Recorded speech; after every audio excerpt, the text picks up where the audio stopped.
People don't want to pay subscriptions. They don't want to subscription based because there's a bunch out there that want to build for themselves and just pay the infrastructure cost and do maintenance for their own systems. So I think that's an opportunity there.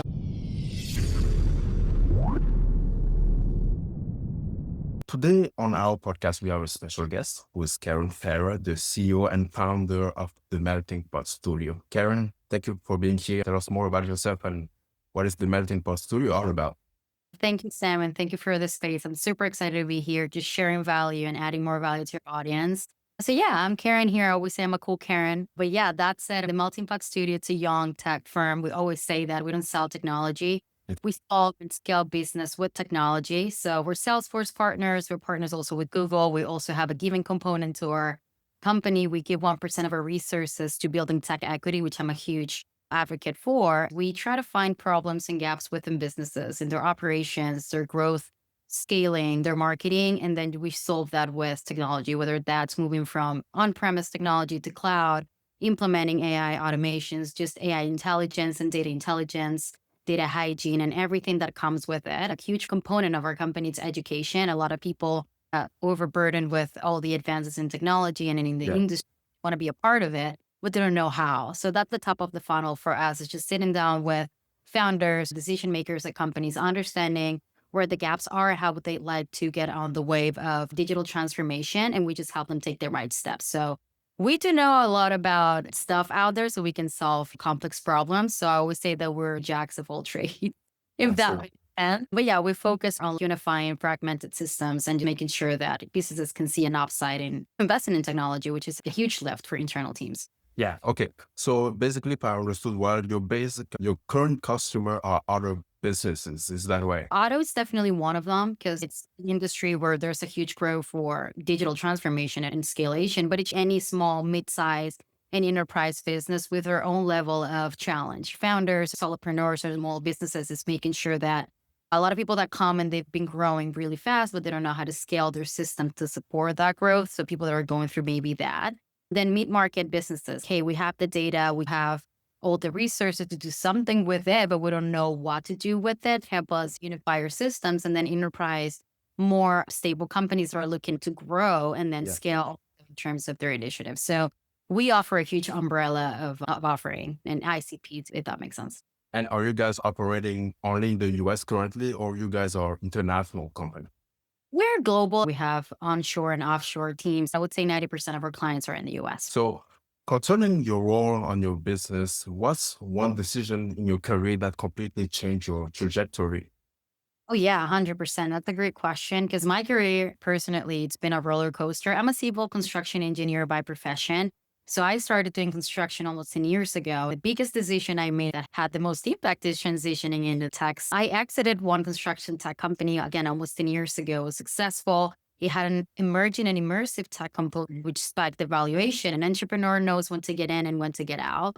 I found my opportunity to get out and I always wanted a career in technology. So the best decision I made was getting into non-technical roles in technical companies so I could learn the craft and then transitioning completely to semi-technical roles. And then now leading a tech firm. So definitely doing the transition and having the vision that this will be something very important and impactful overall in our society. So I'm very blessed to have made that move and decision. And was that vision something you always had, or something that developed over time?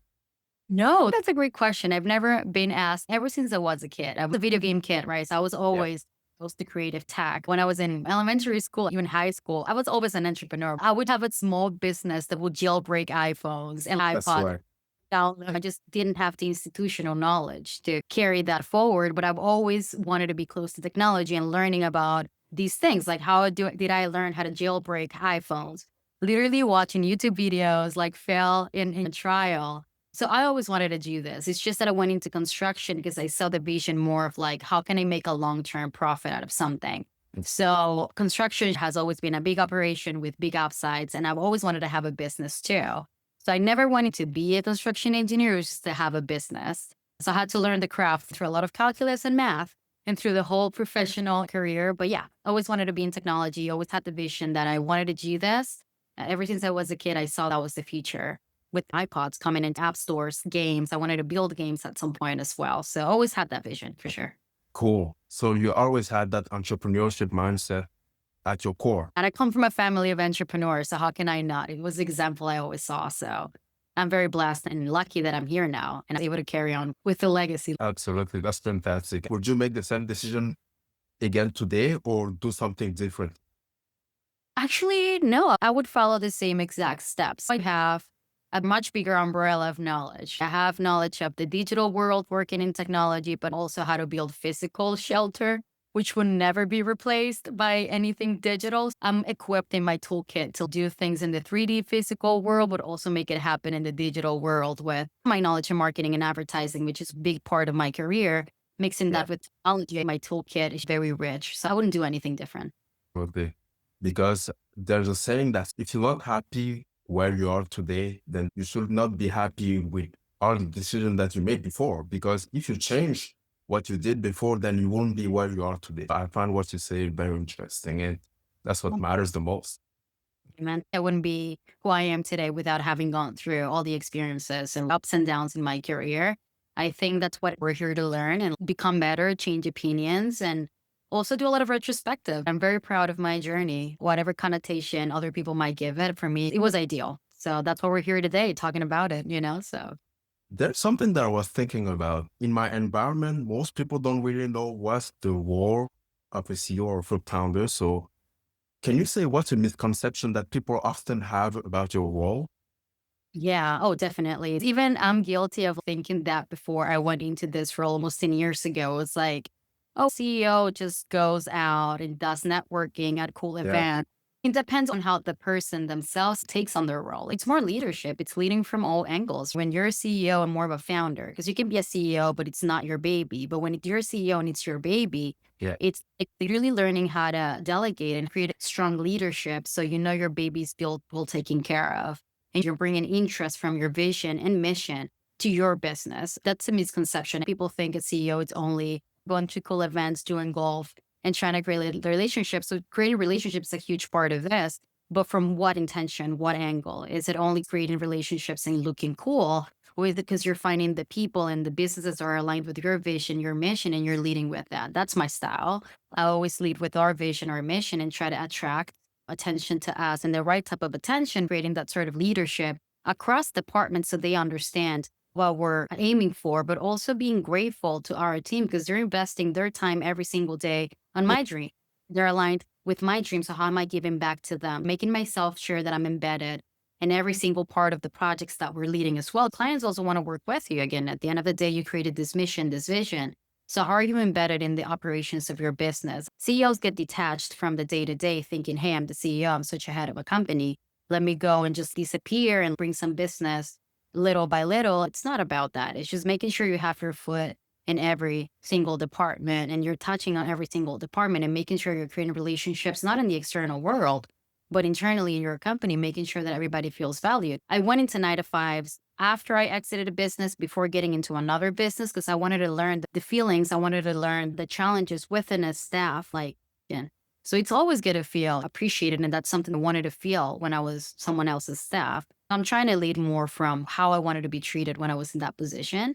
So yeah, a huge misconception that CEOs are only here to look cool and have a title and lead from a superficial standpoint. The CEO role comes with a huge responsibility on the outside and the inside, leading from within. I always say lead from within, and people on the outside will notice. That's fantastic because to me, a CEO is like a teacher at school.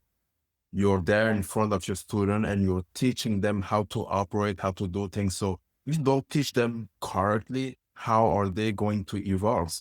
If you give them the right tool, they are going to evolve with you so you guys can grow bigger. If as a CEO, you're not taking care of the baby is never going to grow. You have to put in the work into teaching them the right values, what the company is about, what's the mission, so everyone can go higher and higher. Creating that natural and organic ownership that people feel over their jobs and roles. I want people to come work with us and feel happy every day that they're coming to work with us. And the fact that they take care of the business is just a byproduct of that, creating great culture, creating great ownership, delegating in an intentional way. But like you said, you got to feed that. It's not only like delegating and hoping that when you give them an SOP or a process, you feel completely aligned with it. No, it's something you got to work on every day and feed every single day. And just to wrap this up, you're going to lead by example. So if I'm not setting a good example, then how can I keep people accountable on what they're doing every day if I'm the leader and I'm not setting an example? So again, it's a huge responsibility, but I think it goes back to how you see your role as a CEO. I hope this gets to the right people and that we're all aligned in what we need to do. It's such a responsibility to have. It's not only a title. And I think that's another misconception.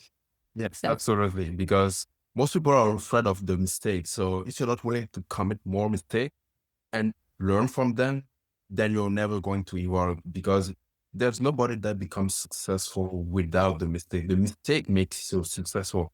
If you're wise enough to understand them and change what you did in the past so the future can look better.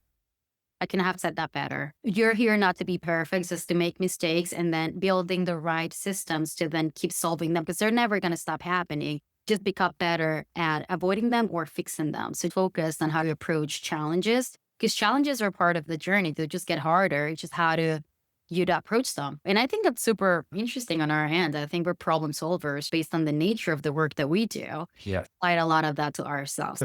I'm happy about it. Concerning the industry trends, how are technology merging AI shifting your competitive edge? Such a great question. AI in general, the industry growing so fast in so many directions and for so many people that I don't even know how to answer that question. It's more about not attacking it from an industry standpoint nowadays. Everybody's competing with everybody. Everybody's becoming new founders. The new rat race is getting out of the rat race. Sold subscriptions and whatnot. We're finding the competitive edge on our end on the melting pot is finding again coming from the issue coming from the client instead of offering services, it's catering to a curated audience of people, founders, companies having gaps in their system. So that's a solution that, like I said, we don't sell technology, we don't sell AI. Yeah. Again, it's done by so many people at this point, but I also think these tools that are being created are created without having an ideal customer in mind. They're just solving a problem, talking to that 1% of people that's technical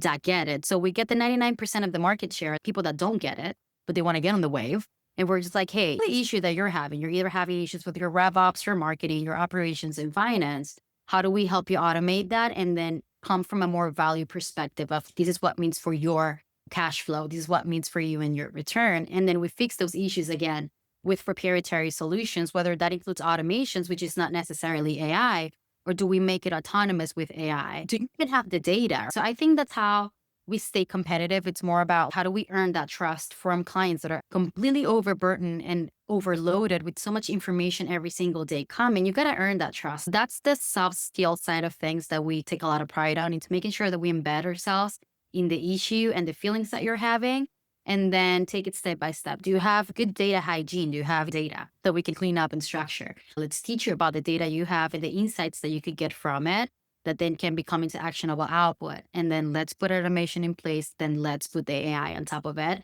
Yeah. and make it autonomous and put a good bow on it. Bow, sorry, English. But other than that, I think what we're focused on more, it's the relationships that we make with these companies that do have the resources to spend time, money, whatever you want to call it, but they just don't trust where to put it on because they don't even know what's going on. We do take the time to go through that whole journey, but like I always say, the long-term wealth, it's in the relationships. Once you have that client, you have a long-term partner keeping the lights on for both ends. So yeah, I think that's where we're coming from with our kind of approach at the company. Okay. And are there any tools or trends you're personally experimenting with them so you can keep the trust on your customer? Yeah, definitely. When you mean tools, it's meaning how we're nurturing people and finding tools that can help us get them nurtured. Or what is the most amount of solutions that we're building for clients at this point? The most amount of solution that you guys are building for clients. Yeah, 100%. I think that's great because we are seeing trends for sure. I think RevOps, these are businesses that need to stay operating and learn from their audience to keep making money.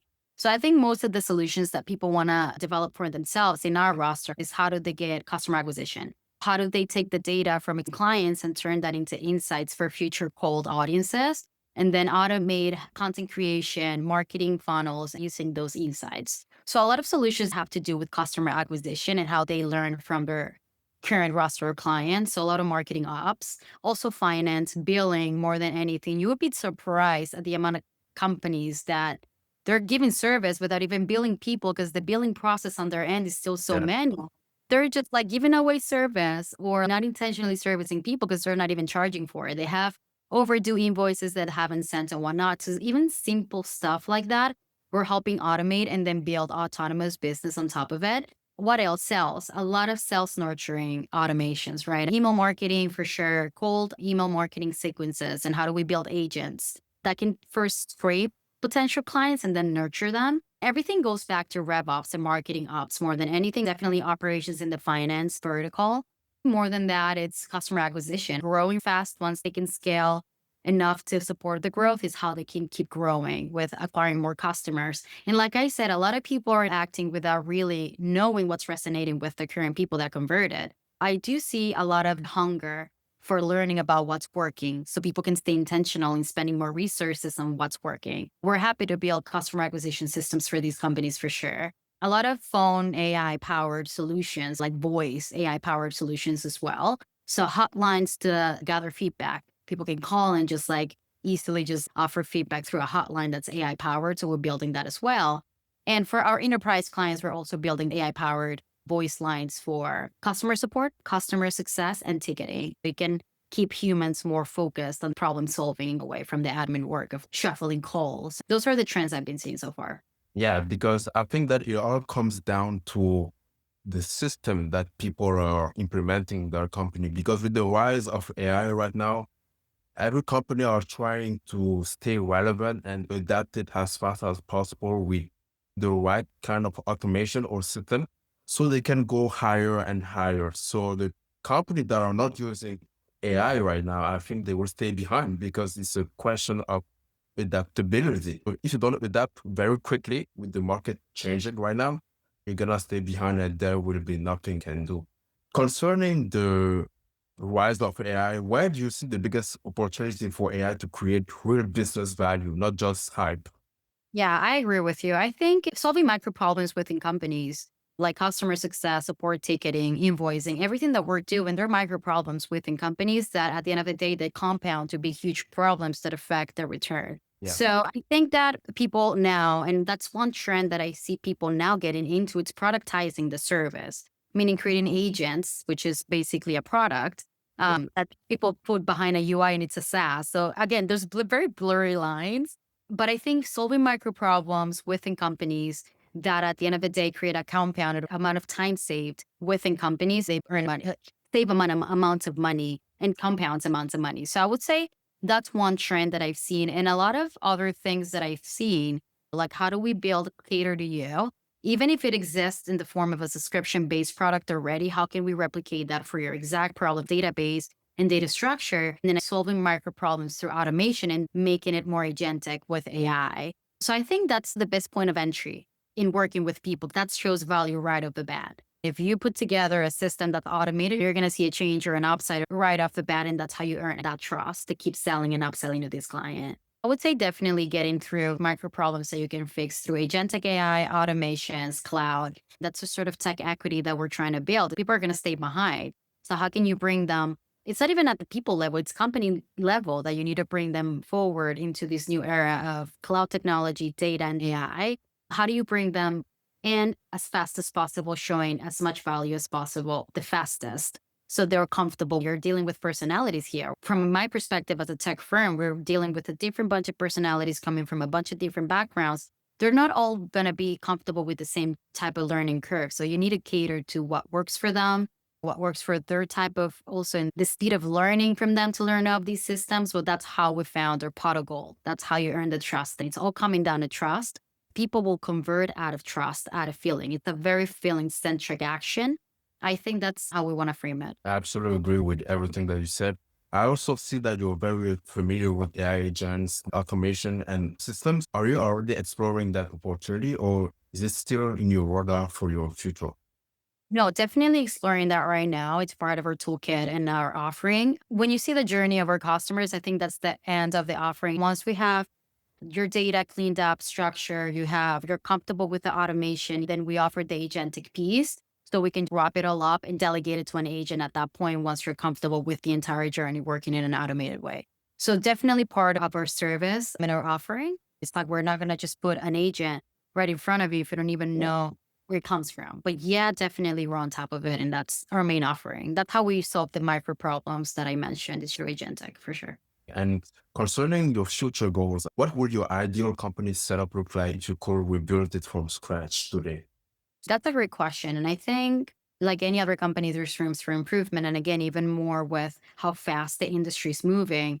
I think that the choose of tools within our company, right? I always try to keep us focused on the tools that bring us compound, meaning that can help us scale our servicing even more and more. And with a lot of tools coming out every single day, also AI powered, I think that's where I kind of want to be with our team moving forward. Like, I'm not at all an advocate for replacing people with technologies, augmenting people with technology. Yeah. So in 6 months, 3 months, I want to make sure that we are a scalable company in terms of the internal operations, how we're using technology, just like we're using it for our clients, but for ourselves to scale a workforce. Even if we're a boutique tech firm right now, which we are, and I don't think I'm interested in growing that yet, even with a very curated, incredibly talented team, how we can augment them using technology, but also keeping that human led effort in our roster, making sure that we're choosing the right tools that are also giving us some sort of return. We're still a business trying to keep the lights on. So, yeah, I think that's where we want to be. And even productizing some of our solutions. How can we make our solutions so standard that they're out of the box ready for our clients? We're learning from that based on the trends that we're seeing from our clients and then being able to productize a lot of the things that we're doing. Absolutely. Because I see that a lot of people are afraid with AI right now replacing their job, but this could actually be a benefit for them because AI could help them work better. It doesn't have to replace your job. It can also be something that helps you in your job to work better. What's stopping you from moving towards that version right now? Yeah, I think it's adoption, right? I'm always an advocate for the 80/20 principle, which is 80% of what's working needs to stay like that, and 20% it's experimentation and new adoption of tools. I want to make sure that we're doing an intentional transition to being there, not disrupting the 80% of the work that we're doing already for clients. Imagine I'm like, hey guys, we're adopting this whole new set of tools, and then the whole thing that's already working stops and then lights get off because we're just cannot focus on client work. It's just what's allowing us to have a more intentional transition. And we're transitioning into being more of a scaled ready or scale focus internal team. It's just how are we adopting it intentionally as we're servicing clients and projects that are allowing us internally to do that transition. Sometimes we're so busy that we need to make a decision and prioritize the right time.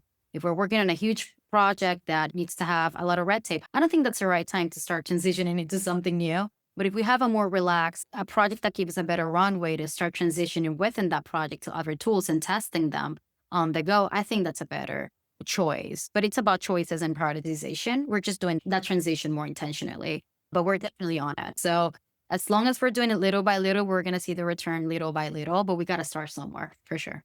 So, my last question for you today, if everything goes right, what does success looks like for you in your company in the future?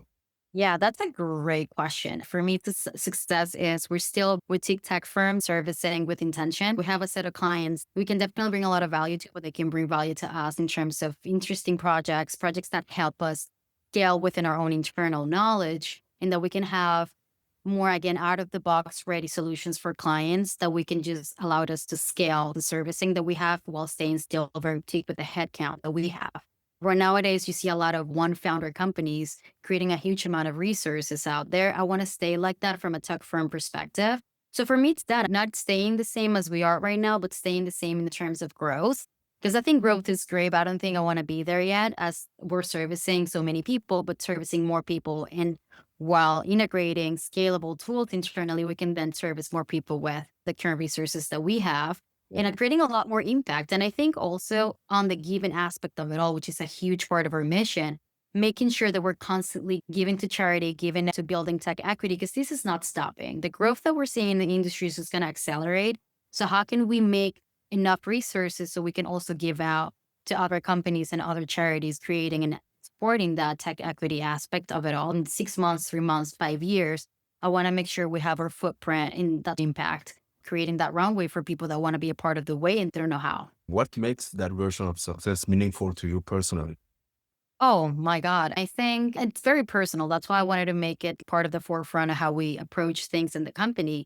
that's what I wish I had, right? When I had to learn about technology myself and like going through resources myself, I wish when I didn't have any knowledge of it, even then, it's more about creating those resources to make that journey a lot more seamless. Like you said, maybe I wouldn't have gone through construction engineering, gone straight into systems engineering if I had started that way. But I didn't have the resources at the time. I don't regret it. But there's people like me and kids like me at the time trying to look for ways to become a part of this. People our age, when it's a lot harder to absorb technology, and they were in blue collar jobs that didn't have the access to technology that we have. How can we create a journey for them that could be seamless and less scary? I think a lot of the holdbacks, it's about fear. So how can we just take out the fear and show the opportunity? For me, that's really rewarding. So it's a rewarding aspect of it all, and seeing the child that I was, the young adult that I was when I decided to transition, how I would have wanted to have resources. So yeah, it's all about treat people how you wanted to be treated. And if I can do that amplified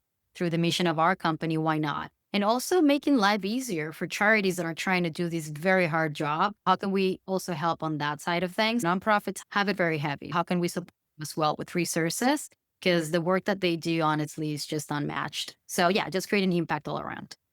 That's very cool. You clearly have strong insight in this space, and I think there's a real value in exchanging those ideas. So we are already at the end, Karen. I thank you a lot for the wisdom that you shared. It was very awesome. I really enjoyed it, and thank you a lot.